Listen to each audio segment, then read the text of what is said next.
much maligned, I'm ill-informed. Prohibition is the longest list of nothingness ever known. That's Graham Parker from his new album, Last Chance to Learn the Twist. Along with cannabis and drug law reform, Graham's got plenty on his mind. Brexit, Spotify, the right-wing gutter press. So how are things in London? It's Britain. We left the EU. What do you mean, how are things? I had to ask. Really?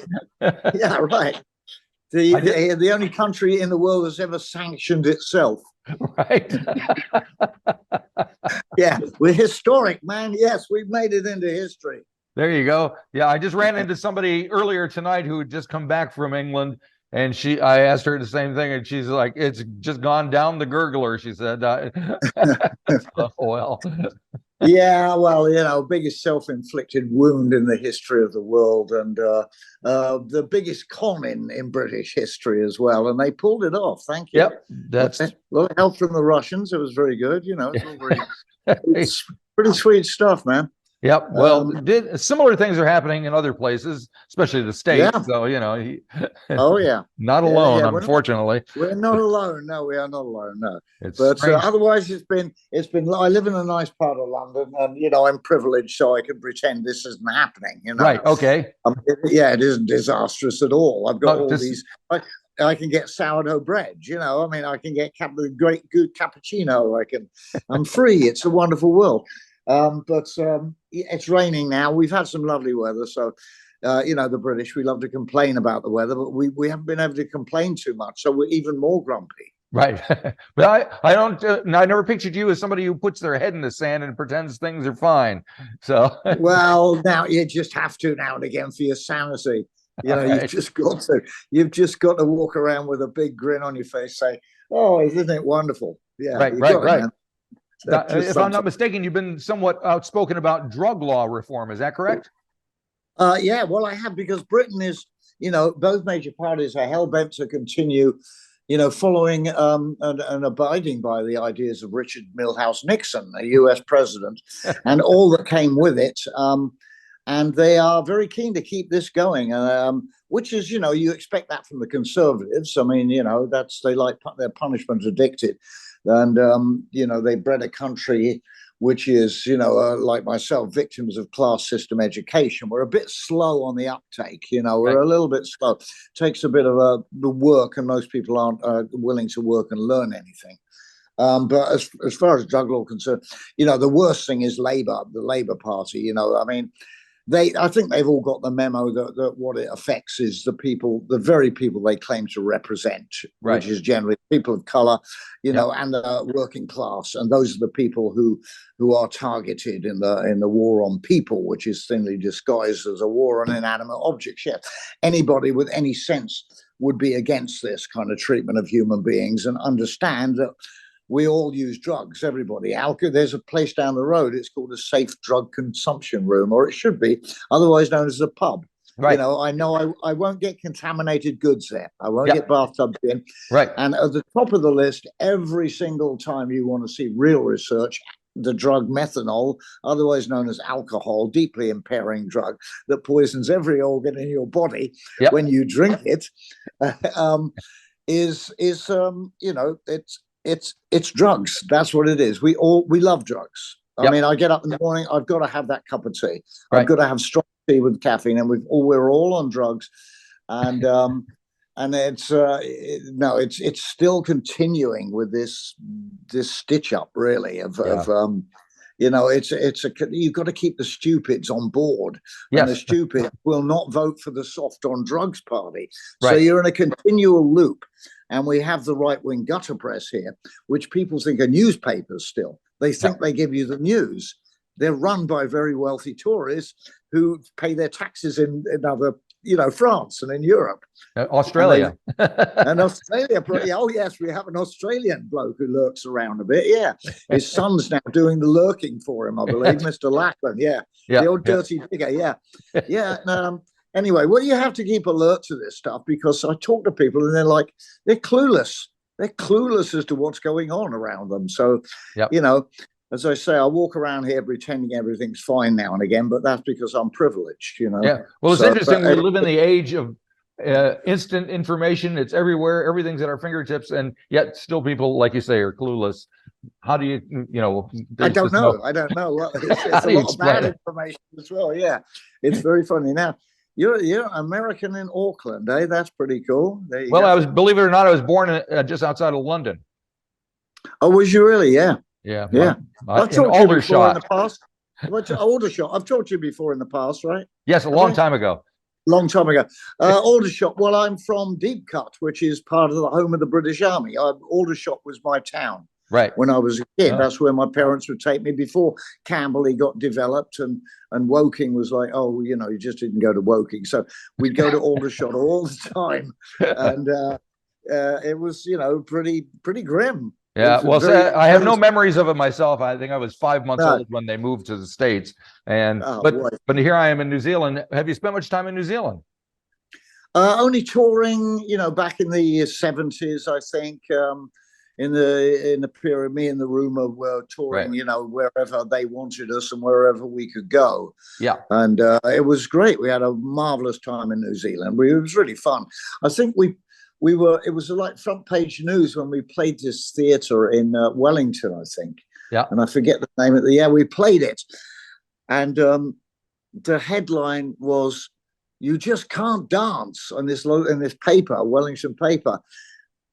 Meaning the balcony was so unsafe, you have to sit still. And Graham Parker and the Rumour are playing, that night. And the first thing I do is get out and dance, And the balcony was like going, I mean, astonishingly terrifying and dangerous. But, I was young and you didn't think these things happened, I mean, it was adrenaline. It's a whole new meaning on Last Chance to Learn the Twist, doesn't it? Yeah, pretty much. Yeah, that's right. Just stop. Yeah, do a bit of twisting before you enter this hall and watch Graham Parker, just so you got the hang of it before you go. Yep. So that leads us gently into the new album. When did it start to kind of formulate into something? Because it's been a while since the previous one. So how did it start to come together? Yeah, I think the last one was about 2018 or somewhere around then. And then Brexit hit, Yeah. So, I mean, not Brexit. What am I talking about? The other terrible thing. Oh, the COVID. Pandemic. The pandemic, COVID. Not so bad as Brexit, but, for some, it was pretty lethal. And, I was reading about long form Brexit. See, I've got them all mixed up. It's like a virus. In fact, I had a something like yes. I had a single out called "Humans Are the Mutant Virus" that blink and you miss it, but it came out. That was a kind of lockdown type song. I think I was doing plenty of writing and the usual thing, writing and destroying. Not good enough, Right. And looking back on past things that I found a whole different scenario when I sort of found myself doing different arrangements to some of the songs, primarily Sun Valley, which was written years ago, a decade at least, or in part. And the other one was Lost Track of Time. That's got an old, that was quite an old idea. Right. Other stuff was very new. Other stuff was, I think, like lockdown years, 2021, song called Shorthand on the album, which, I'm learning silence because there's suddenly a lot of talk about mindfulness and how do we get through these lockdowns. And so that entered into, the songwriting to a certain extent. And so all they've been building, the songs have been building. It was just a case of me finally saying, okay, I've got to spend a bit of money here and make this record. And finally did that. It was okay. I'm not in any great hurry these days. So 5 years between an album, it's not a big deal. I've done a lot. I've done it all, I mean. I'm pleased with the body of work I've got and the amount of touring and all the rest that I've done. It's, I'm not.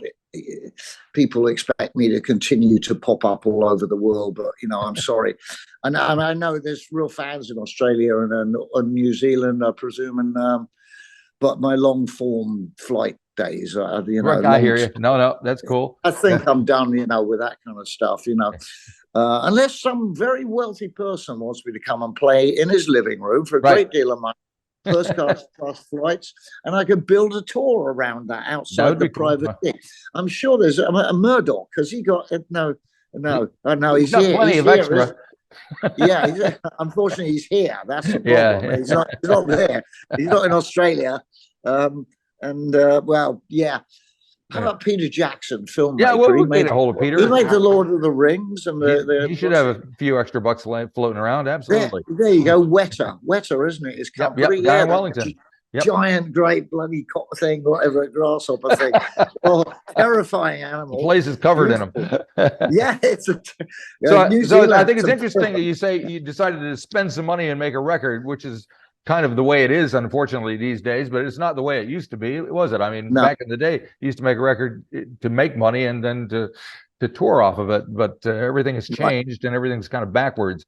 Does that affect your creative process and thinking about how why you want to do the thing?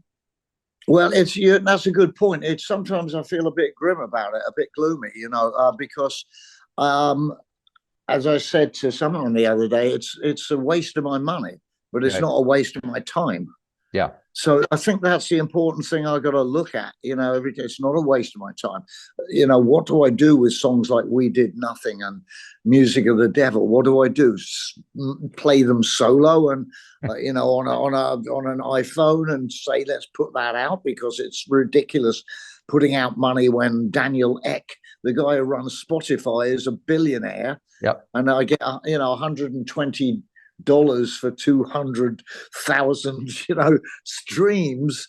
Yep. What is the point? It's very easy to say that. Everybody likes to get paid for their work, Yeah. And touring now, I'm hugely in Reading, because I took a band around the UK just now for 6 days, but I'm paying for it all. Yeah. In the old days, record companies put in, they tour support. You get the bill in the end, but you don't have to actually pay it back. Yep. You pay it back out of record sales, the sneaky long-term way. Yeah. But about that, there's one very good ray of hope came through not long ago for artists of, who better learn the twist before they drop dead, like my age group. Sony Records dropped all the historical owner, the amount that we owed. I don't know how to put this eloquently, but I was in debt probably about $750,000 or something, a good amount, because Arista gave me so much money, right? Vast amounts of money. I mean, way more than I was worth. Right. I'm damn sure of it. I mean, way more than anybody was worth in those days. It was ridiculous. So I had a blast. It was wonderful. I could make the records in the biggest studios. Yep. If I wanted that producer, you get that producer, and tour in relative comfort with the tour buses. But it all goes on the artist bill, and you have to sell literally squillions of records. Right.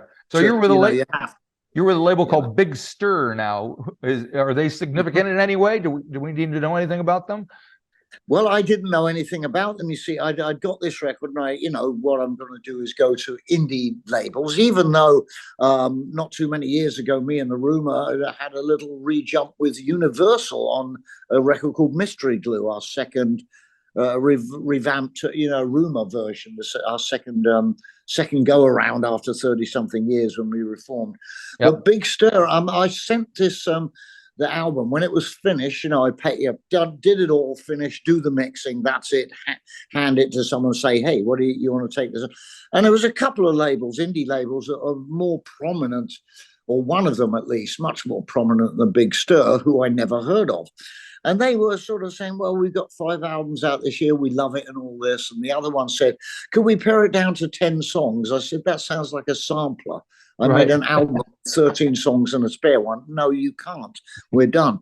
And I saw this thing pop up on Twitter, Big Stir Records, and I looked at the designs that they had going for everything they were advertising, the artist who I'd never heard of apart from maybe one name vaguely. Yeah. And I checked a bit of the music out and I thought, this is cool stuff, it's interesting. And they're in Los Angeles. I've never signed with a label in Los Angeles, even apart from Capitol way back in the day for one record, Yeah. They were all New York, usually New York, I think. Yeah. And so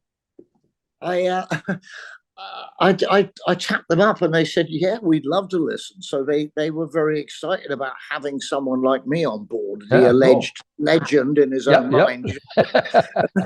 And so they heard the record. They came back an hour later and said, this record's superb. I said, well, that's what I'm talking about. Thank you very much. You're not humming and hawing about, oh, we've got 5 other albums, we love it and all that, or can you pare it down and make a sampler? And no, they just said this is what they do. The artist hands in the record and say, it's your record, we'll put it out.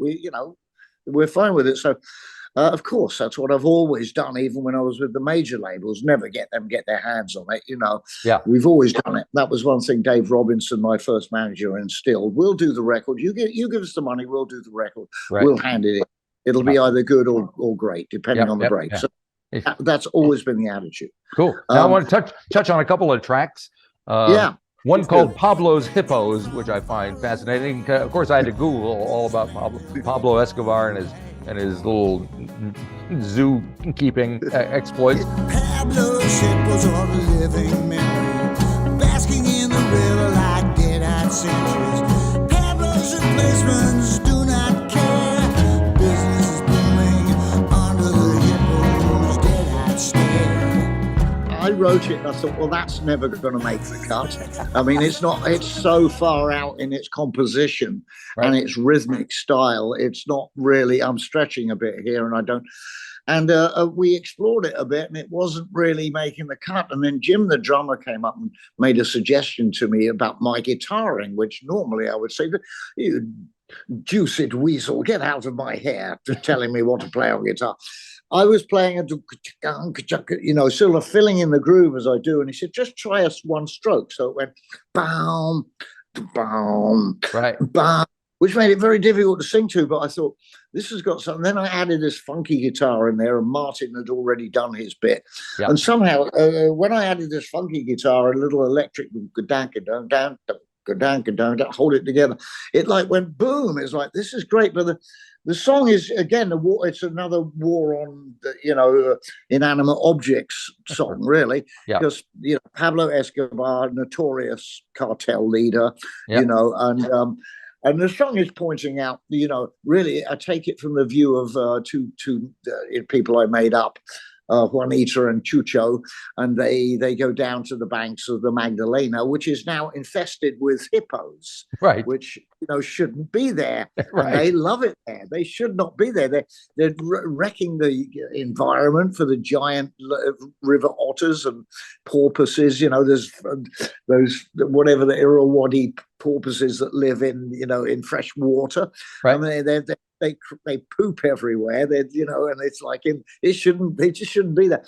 And all this is as a result of Escobar's wealth because of the American drug laws, which is to persecute the people of South America, and keep it a nice political little game going with the DEA and the Drug Enforcement Agency and all that. They get their cocaine parties and their whores when they go down.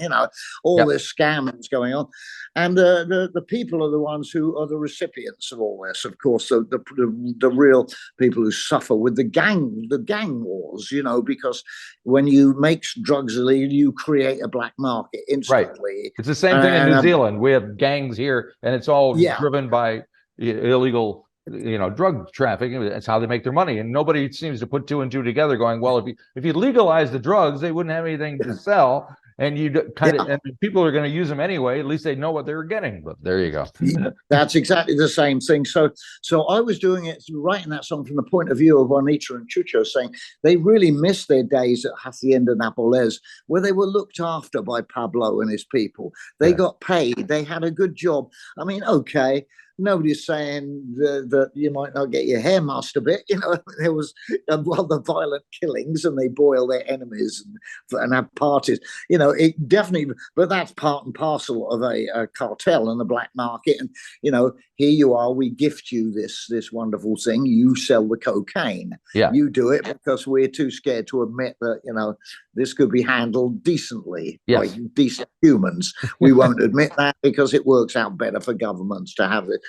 So it's an endless cycle, and it's another one of those songs, really. Yeah, okay. The other one I was hoping to touch on is Grand Scheme of Things.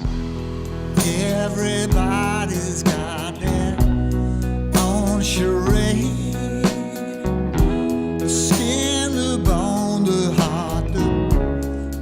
choices they made.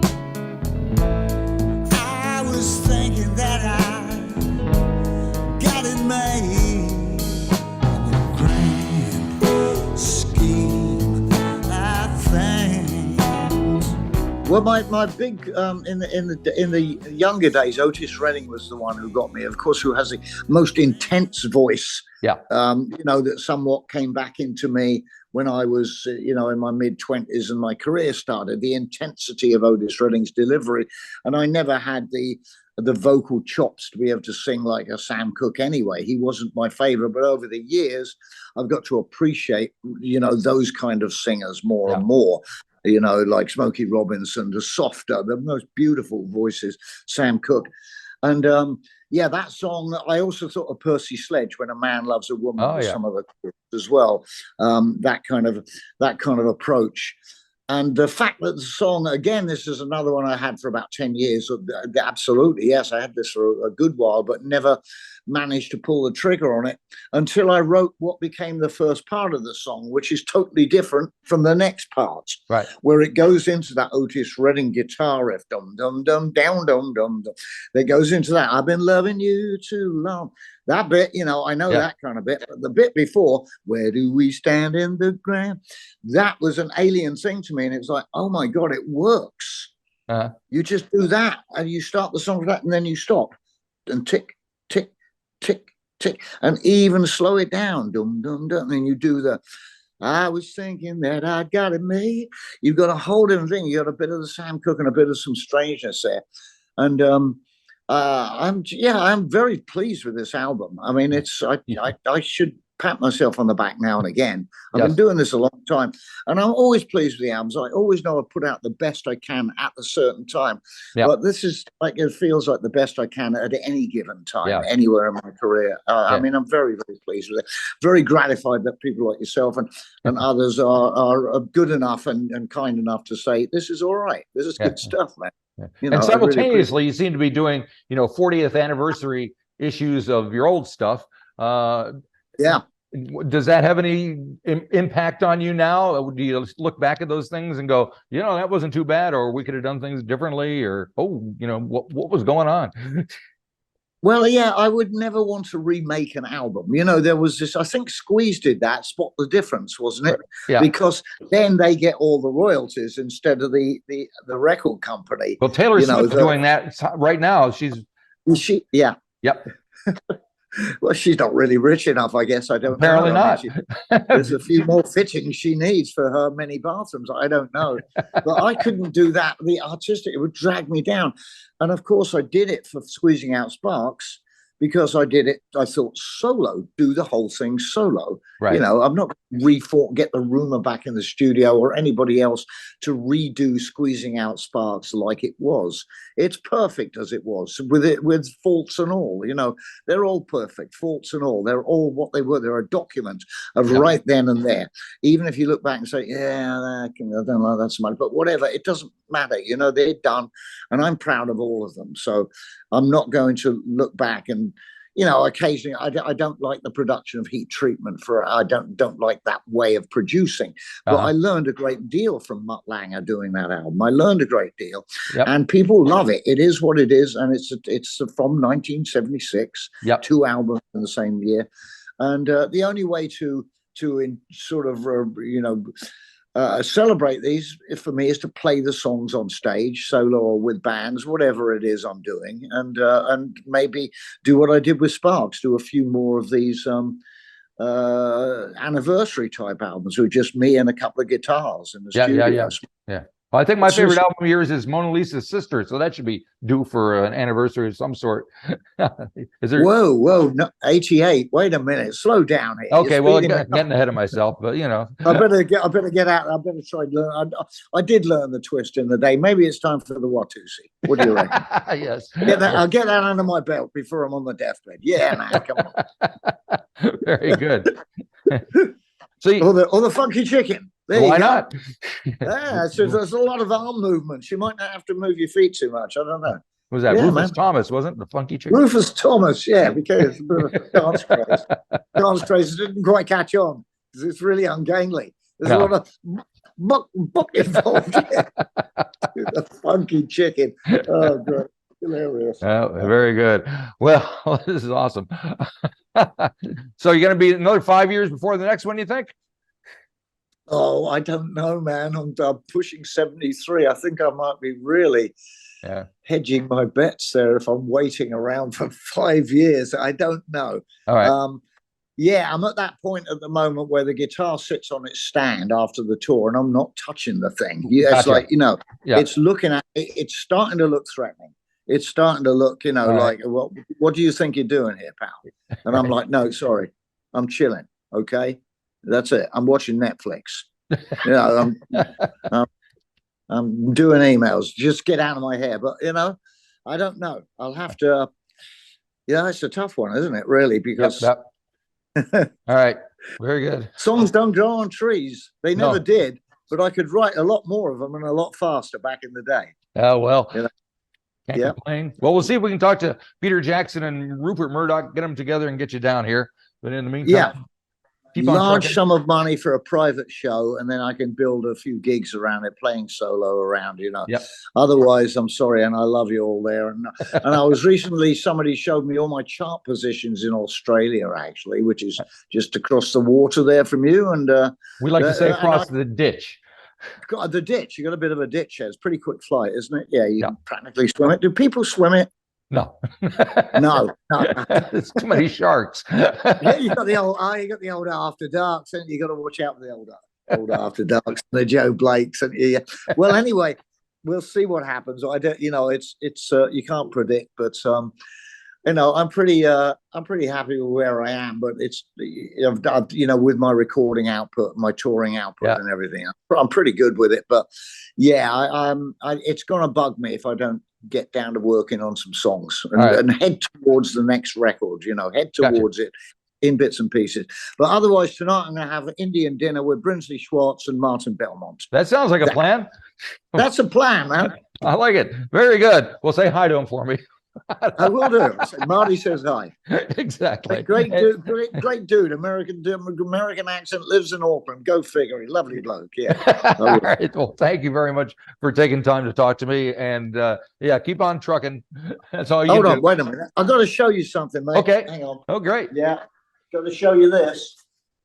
I noticed your fabulous hat, and I just bought this. Nice one. I am, right? Yeah. Is it a Bailey's hat? I do have one. This one isn't, but I do have one in the other room. I just got this the other day. I was in Wellington for this thing called the Wearable Arts Awards, and I picked it up there. That sounds great, man. That sounds like fun. There it is. I mean, we're happening here. Look at that thing. It's a thing of beauty, isn't it? Yeah. Yeah. This is what old geezers do. It's exactly right. We have to get very into hats. We study them. All right, man. Very cool. Excellent. Looking very similar. Thanks, Marty. Thank you. All right, bye-bye. See you later, man.